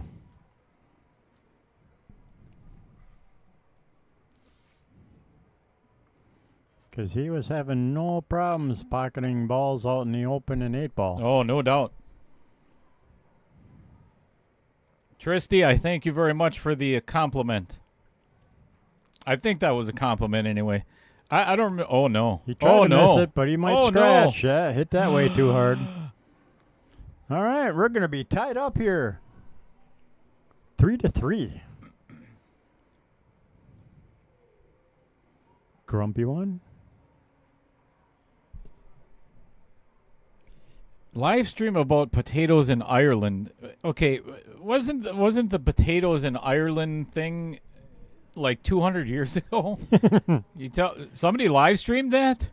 Well, they got to celebrate something over there, right? I don't know. Celebrate beer. They're good at that, right? All right, we're all knotted up at 3 apiece. I think one more game.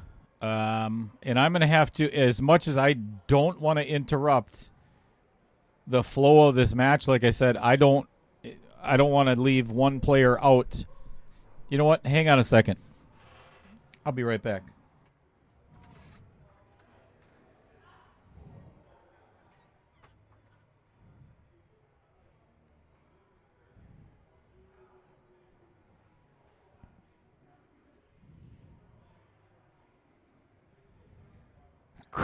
Good luck with that one.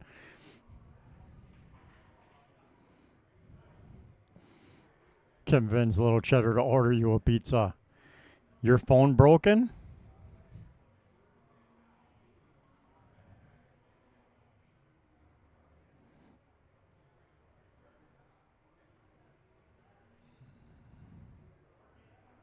All right, we're going to do the Tom's Player Spotlight. All right, so after talking with the players, I let them make the choice. And actually, Dan had to use the restroom anyway because he said he had a weak bladder. So I don't want, like I had mentioned before, I don't want Tom Lemere's Player Spotlight to go unplayed. That's why we do this. So I'm going to do it now. So don't go anywhere. Enjoy, people. Yeah, enjoy this. This is a good one. We'll be back in 10-ish. All right, everyone, welcome back. We are in the booth with another player spotlight, not sponsor spotlight. Mr. Tom Lemere, thank you for joining me. Dumbest question I'm going to ask the entire time in here. How do you feel? How do you feel like you're playing tonight? I tend not to over practice before I shoot. I like to be just as surprised as the next guy at how bad I play. Wait, I have something for that. Yeah. When I do practice, I'm not so much worried about making balls. I'm just trying to feel the speed a little bit, and I'll dial in as it goes, or at least try to. I have my own expectations, and I just try to meet them best I can and hope for the best. Okay. Are there expectations tonight, or? Not to sound generic, but making the final 8 in this, I kind of feel like even if it ends tonight, I already won. Wow, what a great attitude. You know a little bit of my background. I have had a lot of health concerns this last couple of years, and especially in the last 6 months. A little bit of, I found out I had kidney failure 2 years ago. At the beginning of this year, I lost about 50% of the vision in my left eye. And at the end of February, I lost half of my left foot, which is still healing. So me and Dan kind of touched on it a little bit. He had a heart attack last year. 6 months ago. Yeah, we were just talking about that. Yeah. Just that we're out here is a win. Guys like us, we love the game, and we're happy to be able to do it. But it's tough to get back on it when something's trying to hold you back. And, we're out here doing it. And that's the main thing. That's one of the things that I absolutely love about doing these player spotlights is that what you just said. People don't realize everybody's going through something in their life where pool is not the most important thing, whether it's family or health or whatever the case may be. There's something that as professionals, they do it for a living. We do this for fun. Exactly. So I appreciate you saying that. Well, 4 years ago when I was playing a lot and I could shoot a couple hundred racks a week, I had confidence in my game. It was strong. I knew how I was going to perform every time I went out. Now, you don't know how you're going to feel when you wake up in the morning. And, it takes a lot away from the game. You like to think that you have it in your back pocket when you need it. But, you just go out and hope for the best and keep a positive attitude and meet a lot of great people along the way. Yeah, and you're one of them. Oh, thank you. Let's talk about who is Tom Lemere. Yeah, I am 41 years old. I worked in the mills for about 19 years. I did a couple of years of sales following that. I started shooting pool when I was roughly 7 years old. My parents were kind of bar people, and you get bored as a kid. My mom was a very accomplished pool shooter up in our area. She had been top shooter in the men's league up there and her teams had won many of the women's leagues up there. That's kind of who got me into it, and then just picked up what I could along the way. There's a couple guys up north that were the driving force between us starting to play BCA. One of them, who's a name that you'll know, is J.J. Mady. Yeah, absolutely. J.J. Mady is, like I say, a driving force in getting young people in our area into the game. He's the person who got me a Fargo, and him, myself, a gentleman by the name of Brandon View, we do everything we can up in Oconto County to keep pool going and get the young people in, because we got a dying sport, and we need the young people, and we need the older guys like myself to kind of take them under our wing, even though we're maybe not the best players, to just help them with fundamentals and keep them positive to the game, that just because you lose doesn't mean you did bad. It's the only way it's going to grow. Yep. That's really a big And you're thing. not old. You're 41, for God's sake. Well, yeah, but I've been playing a long time, Us pool players age not very well. A little bit differently Yeah, than sure. most. But, no, JJ got me into the Fargo scene probably about 6 or 7 years ago, and that's when I realized that just because you're good in a bar league in Oconto County doesn't mean that you're good. I came down here, my very first tournament. I shot a round robin. I shot 42 games of pool that day, and I won 11. And I realized, oh man, I got a lot of work to do. And I hit the table. It's and a little started different on a playing more. diamond. Yeah, absolutely. And I am a notorious diamond hater. My nickname for a little while was Valley Tom Lemere because the diamond like it. purists they kill me. If it's not perfect, they don't know how to play, you know. It's not like the tables we grew up on 30 years ago where you had to know where the river was so you could play the role. Yeah, no doubt. You know. So your favorite game is 10 ball? Yeah. Any particular reason, or you're just a rotation player? It puts me in a different mindset. If you watch my last match, you notice that once I got a lead in 9 ball, I started just being a ball banger. 10 ball keeps you dialed in that you can't just do that.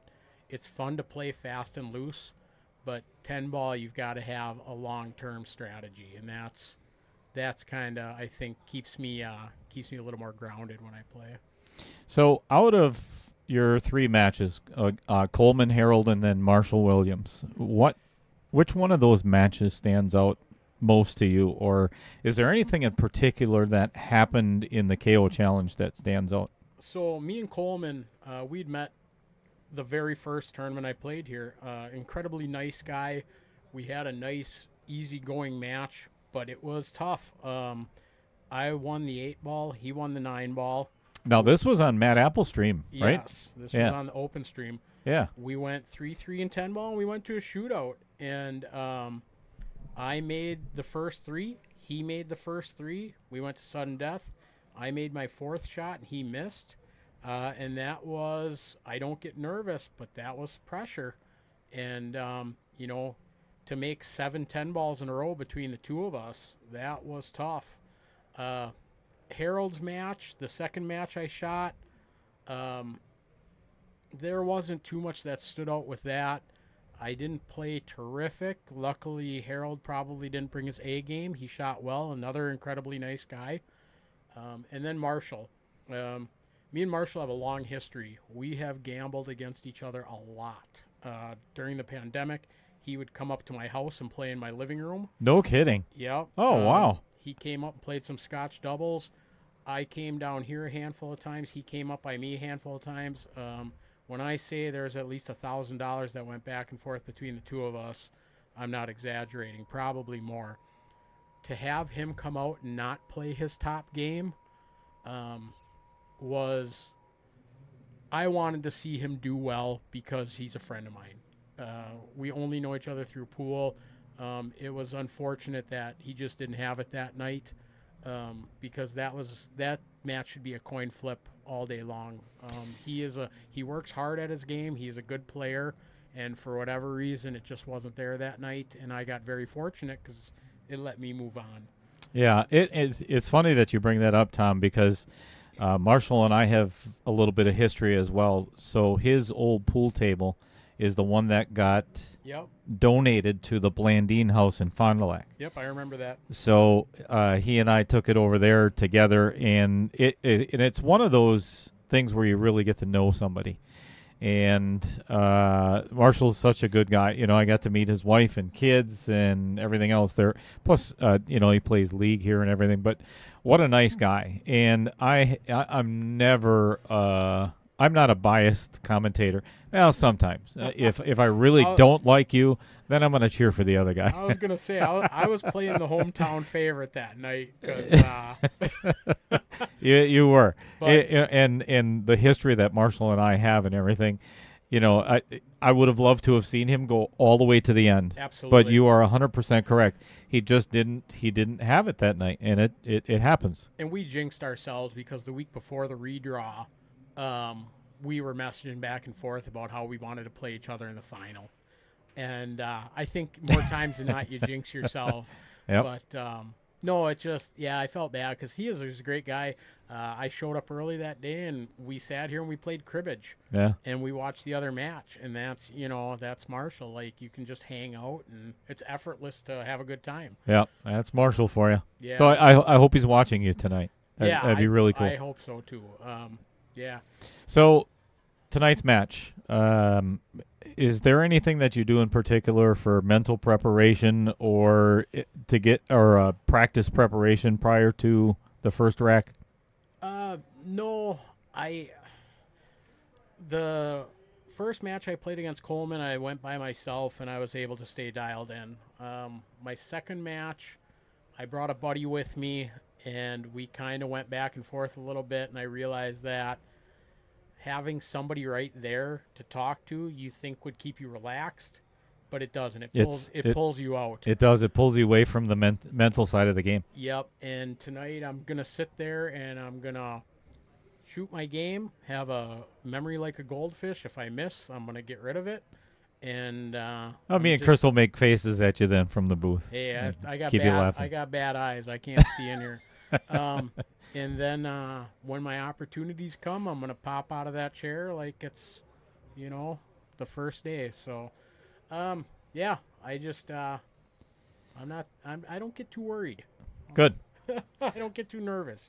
I wish you the best of luck in tonight's match, Tom. And it truly has been. It's been a pleasure having you in the tournament, and it's been a pleasure getting to know you as well. So. Yeah, thank you. We got a lot of great people in this tournament, so I'm excited to meet Dan. You bet. He seems like a great guy, and I appreciate what you're doing for pool, and let's keep it going, We got to keep pool in Wisconsin going. I will. So, well. Absolutely. Thank you. All right, real good.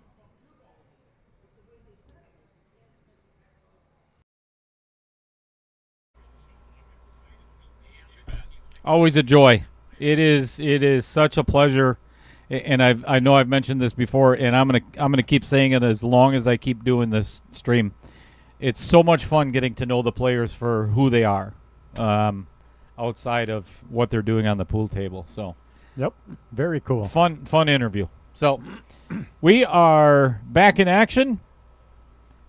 Let me give the guys the thumbs up, and now it is a race to 2 for either the match. Yes.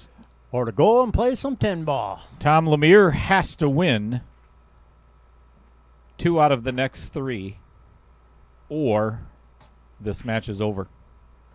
And it's a good start for... Oh, it was a good start. Well, he did pocket a ball. Yeah. But not much to shoot at on this 2-ball. He could play the combo or the carom on the 2-7, but you really got to pay attention where that 2 and the cue ball was going. Yep.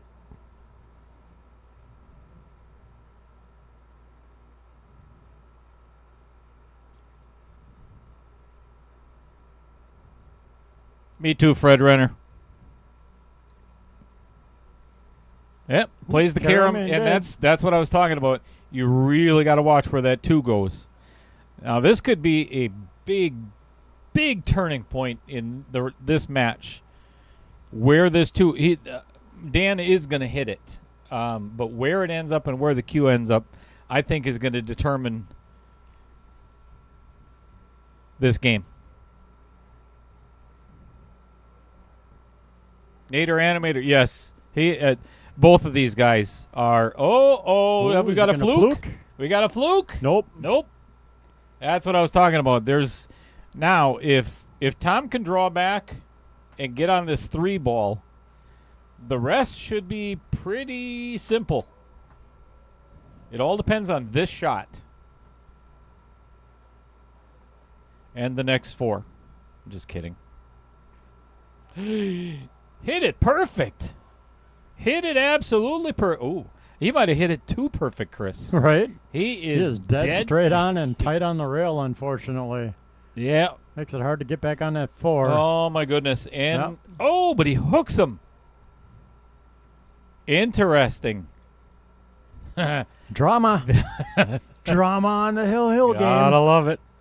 Gotta love it.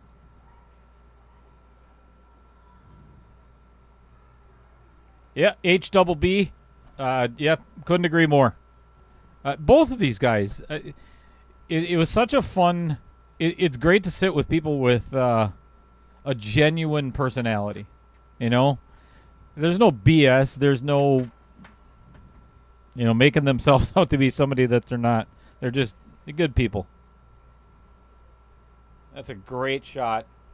That is a really good shot by Dan Vogel. Yep. Not Leave a great it. outcome, but But I think he was just worried so much about the scratch that if he hit it too hard, it would have scratched. yep. But he remains in control on the table. That's what matters. Well, you can always, roll back and watch the other interview. So actually, HBB, what I do as well, because that is recording, obviously, before the match. It's going to go tonight after we're done with the match. It'll go into my Library on the channel. the library. Ooh, I think he got away with it. I don't think so. I think he left him. Ooh, this is so close. I think he might have it.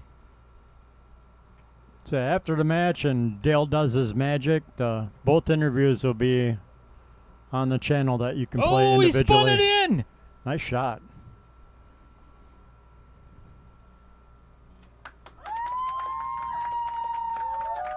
What a fabulous shot at a really critical time in this match. Oh, and then comes with that. Nice. This is... Woo! There is no give up in Tom Lemere.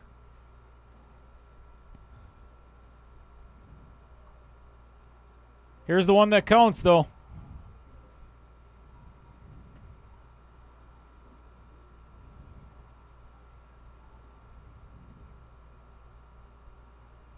Oh, and drains it. What a great out. Look at the spin on this shot. Oops. Yeah, that's not it. That's the wrong shot. Damn it, Trevor. Unbelievable. All right. 4-3. I really don't know why that thing shuts off on me. For Tom. And That- another $9 from Jeremy. That is a huge win for Tom Lemere at this point. And I mean huge. Yep, puts the pressure on Dan to win the next two to win the match. Or it's 10 ball we go.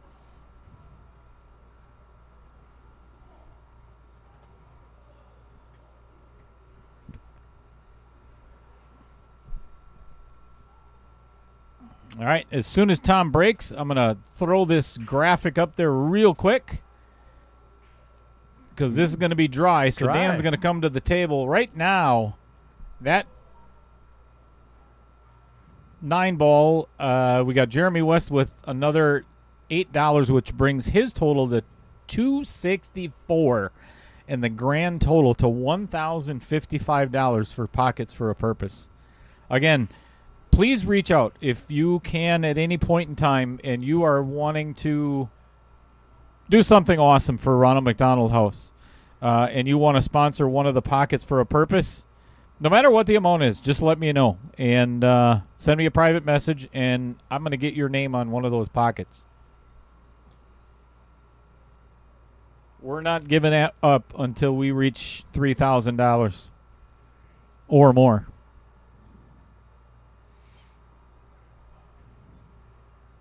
Uh-oh. This is... That's an oopsie for a leave. Yeah, this is a difficult hit on this 2-ball coming up.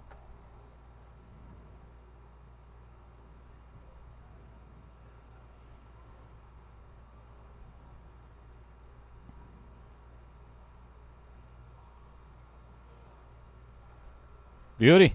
Nice Great hit. Yep. Great hit. Oh, I was going to say, he almost messed up the 4-5, but it'd be all right. So, Jesse Mattingly saying well done. Welcome to the stream, Jesse. I don't remember seeing that name before. If you are not a subscriber, Please become one. hit that like button. Tell And your that- friends to subscribe too. Indeed. Hit that little bell. That way you get notified every time that we go live. And we're going to be doing a lot of that next week. As a matter of fact, it's every day of the week next week. starting Sunday night with another mic'd up Scotch doubles. Woo!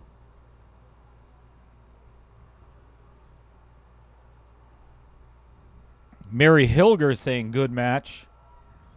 Indeed. Yeah.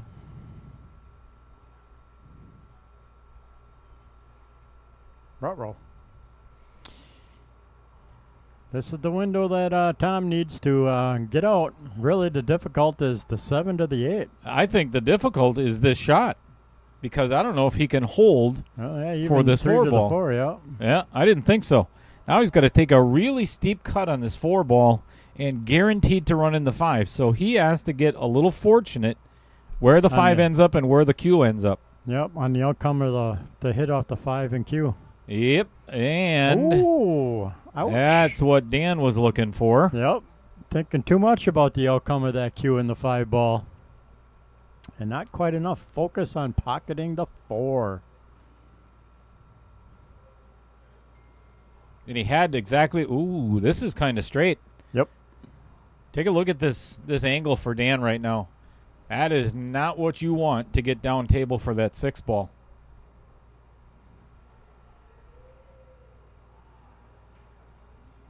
Ooh. Put the wrong spin on it, too. Yep. Should have been left-hand spin. I'm sorry, right-hand spin. He did put left-hand spin on it. Never mind. Oh, and Oh. drains it. Beautiful shot on that. So now, here's what Chris was talking about. 7 to the 8. He's going to have to go all the way down table and come back.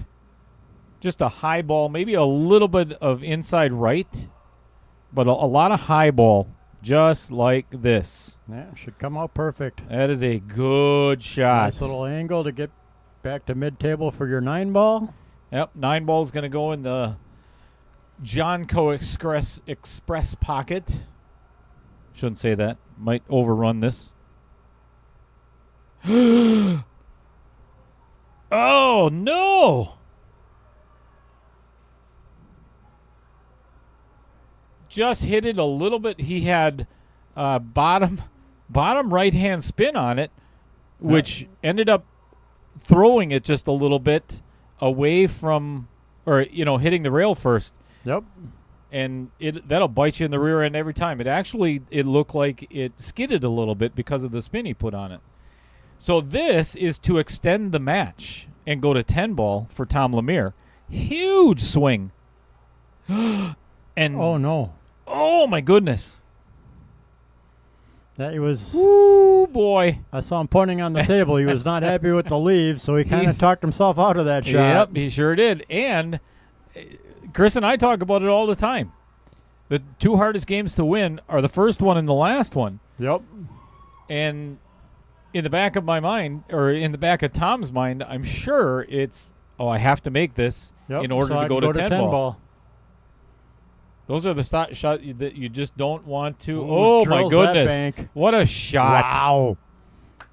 I thought for sure he was going to back cut it. That was a beautiful Look shot. Look at this bank. I mean, this is just pure. And it's another $9 from Todd Holzer from On the Hill in Mosinee. I mean, that's center pocket. Yeah, and he hit that shot with a confident stroke. That was a nice shot. We are all tied up at 4. The next, if Tom can sneak out a win on this game, we're going to play some 10 ball. If not, It's been a nice evening, everybody. Tom Lemere is going to go home with $575, and Dan Vogel is going to go on guaranteed over $2,000. I'm sorry, almost $2,500. Players just, if you've seen that in the upper left-hand part of your screen, Dan just went over and gave Tom a little fist bump, Yep. wishing him good luck. That's the sportsmanship. That's what pool needs.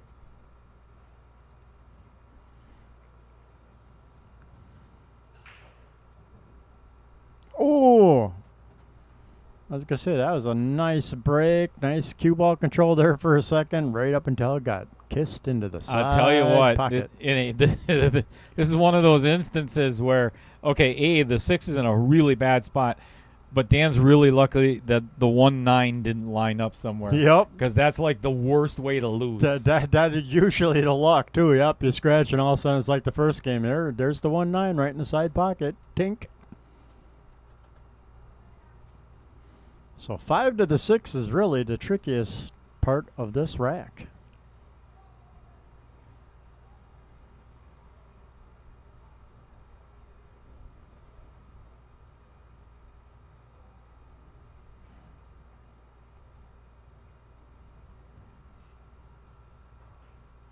Oh, no.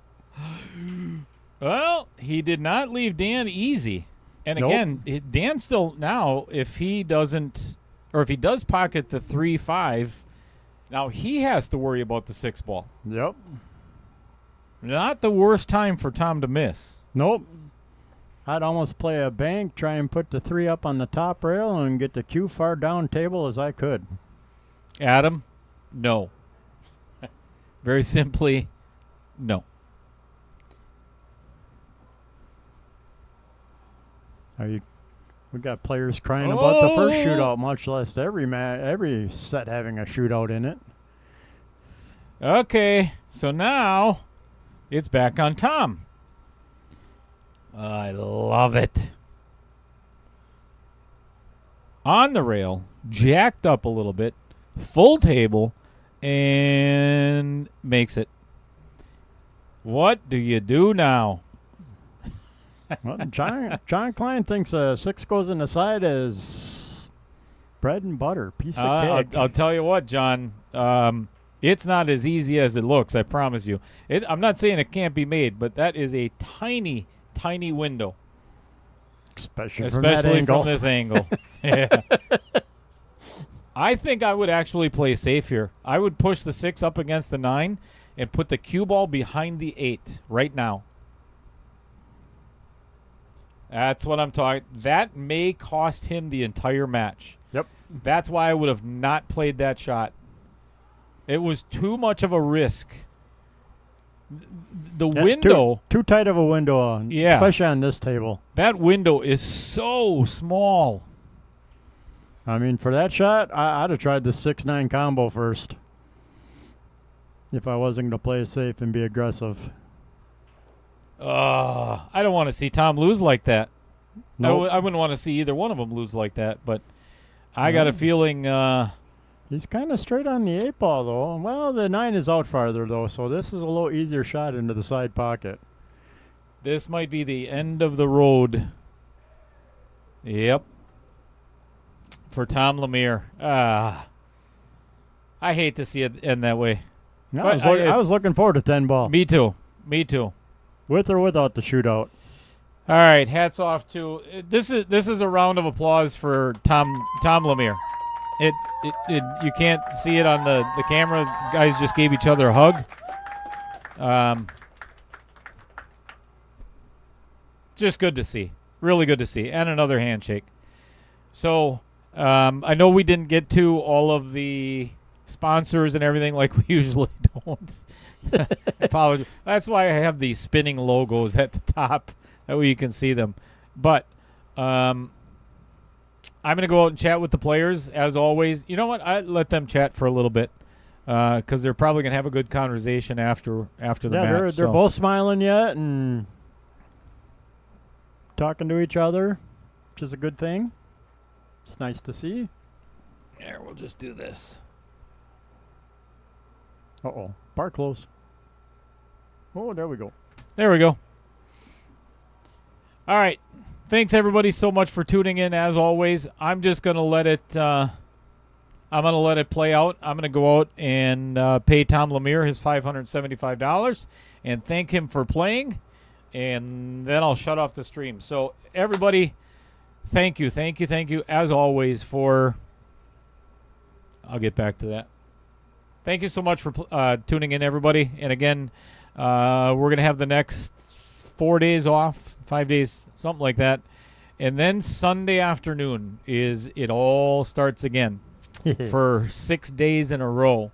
We got a lot of matches coming up. So hope to see you back then. And if not, have a very pleasant weekend, everybody. And enjoy the rest of your work week, if that be the case. So, we look forward to looking at for your people from Ireland the next time Dan plays. When anybody plays. There we go. whoops, don't want to do that. All right, I'm going to go give out some cash.